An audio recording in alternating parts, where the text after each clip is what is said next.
కాంగ్రెస్ ప్రభుత్వం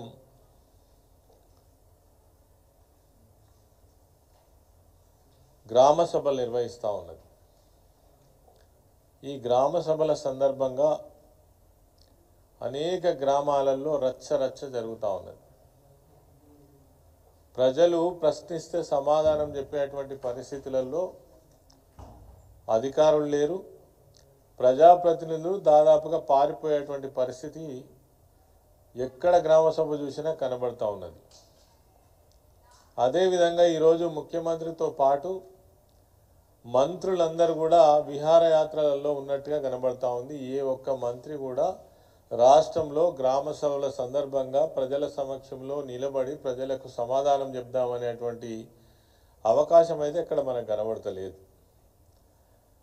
అదేవిధంగా గతంలో 10 సంవత్సరాల పాటు బీఆర్ఎస్ ప్రభుత్వం కేసీఆర్ గారి నాయకత్వంలో నడిపినప్పుడు ఏదైతే రేషన్ కార్డులకు సంబంధించినటువంటి విషయంలో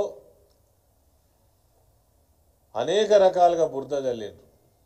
ఒక్క రేషన్ కార్డు ఇవ్వలేదని మాట్లాడిండ్రు. వాస్తవంగా నిజంగా రేషన్ కార్డులు ఇవ్వలేదా అంటే లక్షల కొద్ది రేషన్ కార్డులు కేసీఆర్ గారి నాయకత్వంలో అర్హులను గుర్తించి ఆనాడు ఇవ్వడం జరిగింది. రేషన్ కార్డుల విషయంలో ఆనాడు ముఖ్యమంత్రిగా ఉన్నటువంటి కేసీఆర్ గారు ఎక్సెస్ కుటుంబాల కంటే కూడా ఎక్కువ కార్డులు మనం ఇచ్చినామని కూడా ఒక సందర్భంలో చెప్పడం జరిగింది. అయినప్పటికీ దుష్ప్రచారం చేసిండ్రు, కార్డులు ఇవ్వలేదని బదనాం చేసిండ్రు. వాస్తవ పరిస్థితి చూసినప్పుడు 10 ఏళ్ల పాలనలో 6,47,479 రేషన్ కార్డులు ఇచ్చినాం. ఇంకా ఇవ్వవలసి ఉన్న వాళ్ళకు కూడా ఇస్తామని కూడా చెప్పడం జరిగింది గతంలో.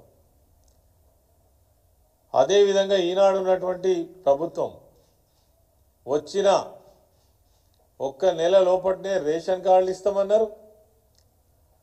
నెల లోపట్నే సన్నబియ్యం కూడా అందరికి ఇస్తామని చెప్పిండ్రు. 100 రోజుల లోపలనే సన్నబియ్యం కూడా డిస్ట్రిబ్యూషన్ చేస్తామని చెప్పిండ్రు.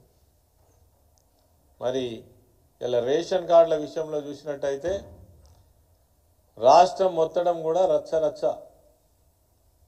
పరిస్థితి మనకు కనబడతా ఉంది. ఆ రోజు మేము కొన్ని పరిస్థితులకు అనుగుణంగా ఆనాడున్న ప్రభుత్వం సమైక్య ఆంధ్రప్రదేశ్లో పేద ప్రజలకు న్యాయం జరగలేదు కాబట్టి తెలంగాణ రాష్ట్రం వచ్చిన తర్వాత ప్రజలకు చేరువగా పోవాలి, ప్రజలకు అనుగుణంగా ఉండాలి అనే ఉద్దేశంతో చాలా చర్యలు తీసుకున్నారు.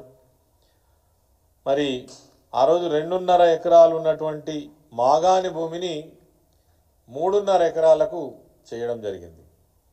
అదేవిధంగా 5 ఎకరాలు ఉన్నటువంటి చెలక భూమిని 7 ఎకరాల నరకు చేయడం జరిగింది. ఇదంతా కూడా ఆ రోజు పేద ప్రజలను ఉద్దేశించి వాళ్ళ ఆదాయ వనరులకు సంబంధించినటువంటి విషయాలను ఉద్దేశించి చేసినటువంటివే. అదేవిధంగా ఆదాయానికి సంబంధించి కూడా 60,000 నుంచి 75,000 నుంచి మరి 2,50,000 రూపాయల ఆదాయ పరిమితికి మనం పెంచడం జరిగింది. మరి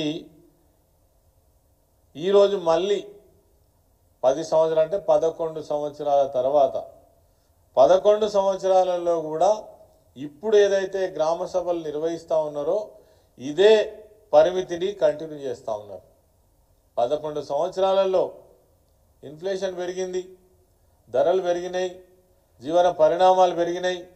వాటికి అనుగుణంగా మరి ఈ ప్రభుత్వం చర్యలు తీసుకోవాల్సి ఉండే. కానీ చెప్పే మాటలు గొప్పయి, చేతలకు వచ్చేటప్పటికి మాత్రం శూన్యంగా కనబడతా ఉన్నది. ప్రజాపాలనలో ప్రజలకు చాలా గొప్పగా న్యాయం జరుగుతుందని మరి ఆనాడు బాకాలూదినటువంటి కాంగ్రెస్ నాయకులు, ప్రభుత్వం, ముఖ్యమంత్రిగా ఈరోజు బాధ్యతలు వహిస్తున్నటువంటి రేవంత్ రెడ్డి ప్రజలను నమ్మించి మరి అన్ని విషయాలలో మోసం చేసినటువంటి విషయం మనకు కనబడతా ఉన్నది. ఈరోజు ఈ రేషన్ కార్డులను ఎట్లా తగ్గించాలి, రేషన్ కార్డుల సంఖ్యను పెంచి లేనటువంటి వాళ్ళకి ఇవ్వాలనేటువంటి ప్రయత్నం ఇక్కడ జరుగుతలేదు.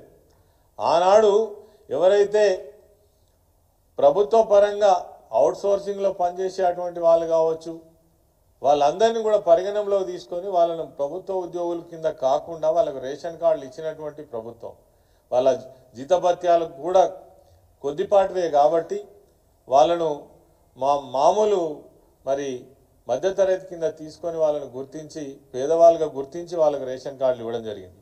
ఈరోజు మరి వాళ్ళందరినీ కూడా కట్ చేసేటువంటి ప్రయత్నం చేస్తూ ఉన్నారు. ఆదాయ పరిమితి చూస్తూ ఉన్నారు. ఎవరైతే ప్రభుత్వ కన్సర్న్గా పనిచేసేటువంటి వాళ్ళను తగ్గించేటువంటి ప్రయత్నం. మొత్తంగా చెప్పాలంటే రేషన్ కార్డులను తగ్గించాలని మరి రకరకాల ప్రయత్నాలు ఈరోజు చేస్తున్నారు.